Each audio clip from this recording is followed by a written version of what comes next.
Hello, everyone, and today we have a very special guest with us. And it's not a Councilman David O anymore. It's a candidate for mayor of City of Philadelphia here today, very well known in our community. I should say the only elected official that we actually know in our community. We saw him on every event. And thank you very much for coming in today. And thank you. Let's just talk about what we stand for. Yes. All right. So when I was prepping for the interview, I noticed that we got the check card. Yes. All right. Let's do like really, really briefly, like yes and no.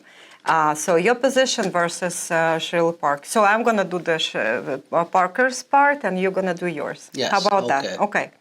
So end the police shortage by hiring 1,300 new officers. Yes. And Cheryl Parker said no. Well, she's hiring 300. Okay. But that's 1,000 short. Full. It's a little bit still shortage. Okay. Fully fund police. In the past, she voted for a budget that cut the proposed amount for police by $33 million, and I did not because I want to fully fund the police. Was she the one who signed the defund police letter? Yeah, there were 14 council members who signed a letter, which was called the defund the police letter, and I did not sign that letter because we don't know what we're cutting. Okay. Minimum force training for police. Yes. You know, we must train the police. But part of that training is not only to be aggressive, it's also not to shoot people when it is not necessary. And her answer was no. Bring back stop and frisk. That's interesting, your position? Yeah, so I'm against that. There is a legal stop and frisk, but when you tell police to go to a community and use stop and frisk, it's not possible without violating people's rights. And we don't want the police to violate anybody's rights. And the Cheryl Parker says yes, surprisingly. Yeah. Take back control on street parking from PPA to fund schools. Yeah. So and your position, yes. Yeah. So I have tried to take back control, not take back the parking authority, but we used to have a cooperation agreement, and that's how we knew how much money was taken, and they had to have our approval. But now the parking authority sends the money to the state. We don't know how much, we don't know where it's going, but originally the parking authority was seized by the state in order to fund the schools, and there's probably about $50 million a year to fund the schools, and that way we don't have to raise people's property taxes. And Cheryl Parker says no. Reform Department of Human Services, known as a DHS. Your position is very well known. Yes, must reform it. Must reform it, and she basically don't have a position. She has been very protective of the Department of Human Services as it is. Now, our favorite, the high property taxes. So yes. Reject high property taxes. Yeah, so I introduced bills to stop the improper, inaccurate, overly high property taxes. My bills were defeated. She did not support my bills.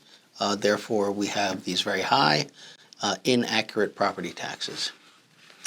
And soda tax. Yeah, I'm against the soda tax. I was against it when it first came out. I demonstrated why we have enough money in the city budget that we don't need to have a soda tax in order to fund pre-K education and to properly repair the recreation centers.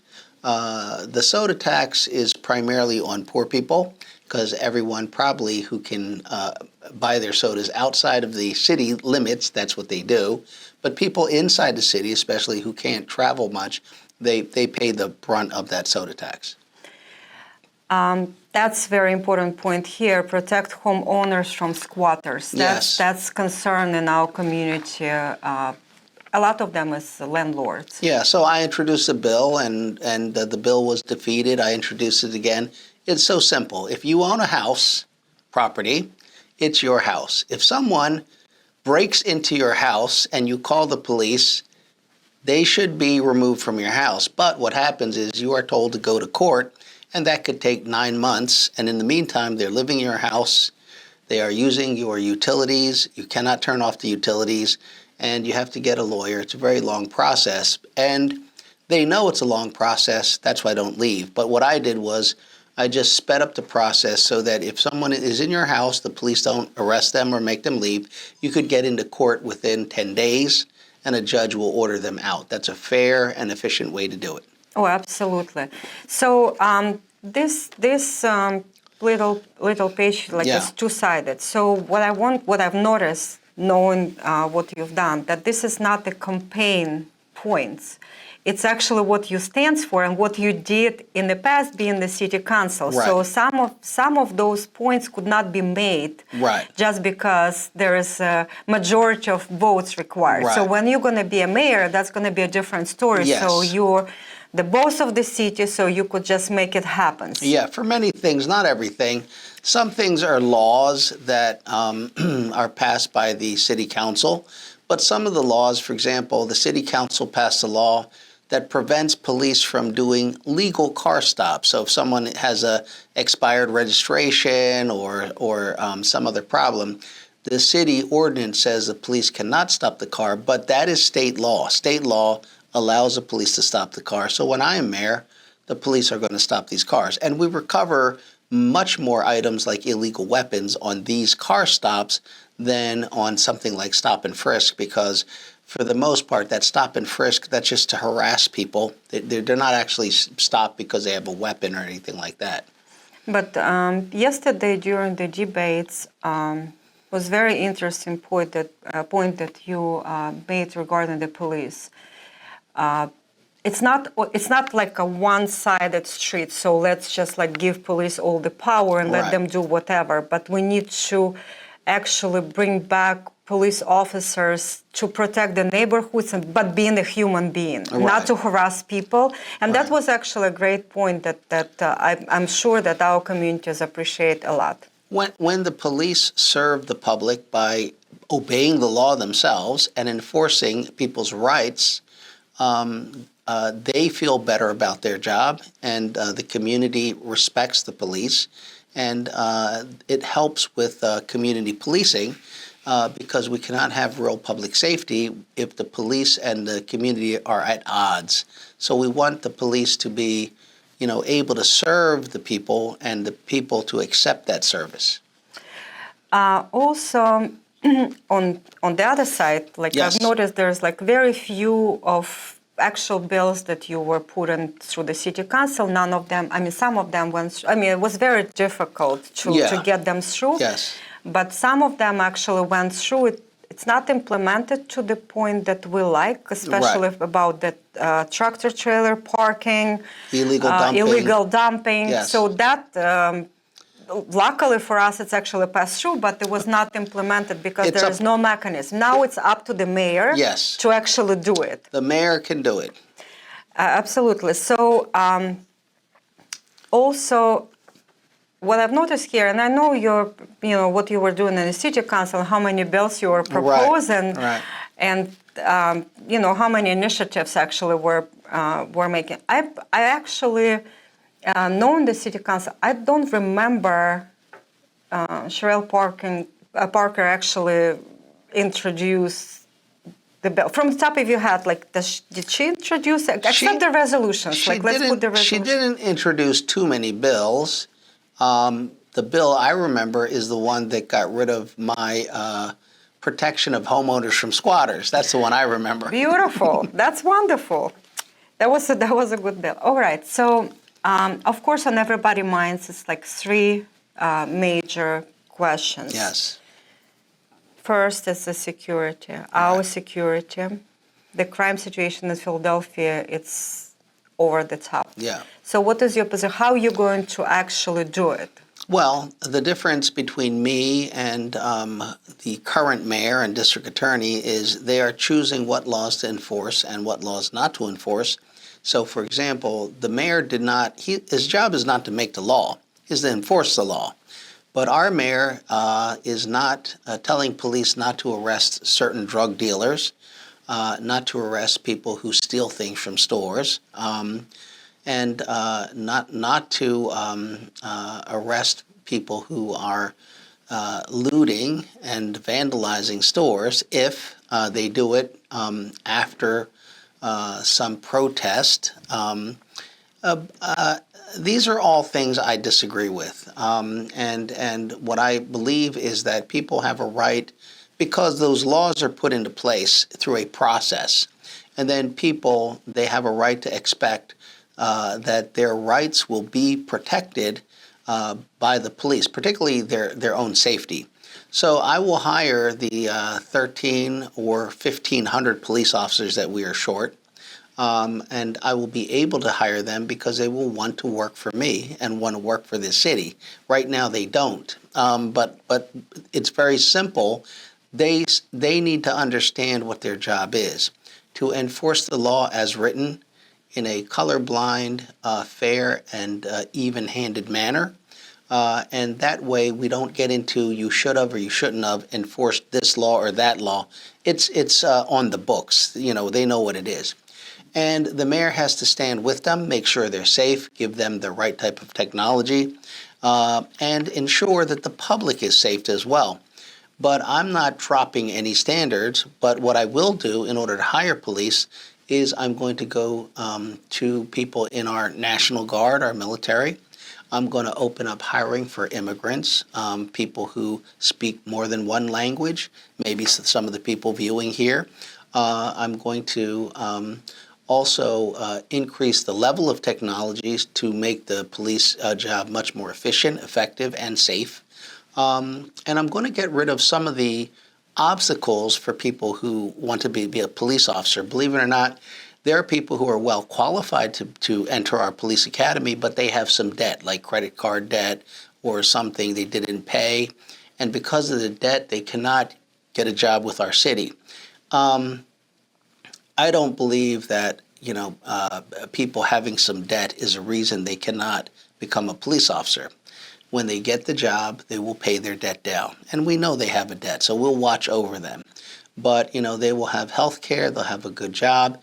And for me, being the poorest big city in America, it's not uncommon that people have debt here and there, or that people who come from middle income or poor neighborhoods, low income neighborhoods, have debt. They're carrying debt. But let's get them a job, and let's let them do the good job that they want for our city. So there is a rumor that we hear here and there that city of Philadelphia doesn't have money to do a good job. So is it a myth, or this is the truth? And or So I think part of it is, the city's poorly run, so it doesn't have as much money as it should. However, it has a lot of money. And I think the problem is that the city has been so political. And what I mean is that things that should cost $100 now cost $2,000. And when someone comes in, they don't get rid of the $1,900 that should be gotten rid of. They keep it. And so everything always gets more expensive. As mayor, what I will do is I will go to what we call zero-based budgeting. Instead of just assuming that the department that got a certain amount of money last year will start off with the same amount of money, which means they never want to have less money than the year before. What I will do is we'll start from the scratch. What money do you need for personnel, for equipment? And then that way, every year we're going to have the money they need to do a good job, but there's no incentive for them to waste money or to throw away money or to misuse money. Also, from yesterday's debates, there was one question that they actually asked your opponent, and that was the question about the inclusion. And all of us who watched that debate was almost offended by the fact that the inclusion in her mind is just include the African American community and Hispanic. She did not even recognize on TV that there is some other communities, Right. communities exist in the city. Many other communities. So the question from our viewers are like, what it is for our community, for the Eurasian Right. Eurasian community, what we call it. Well, every community has a history, how they got here, what issues are important to them, what problems they faced, and what they want to be. And many people in communities like the Eurasian community, they are self-starters. But one of the reasons is because they don't find equal opportunity or fair opportunity for their ability. Sometimes there's some stereotypes or discrimination. Sometimes people are judging based on their language, but the language is not relevant to the good job they can do.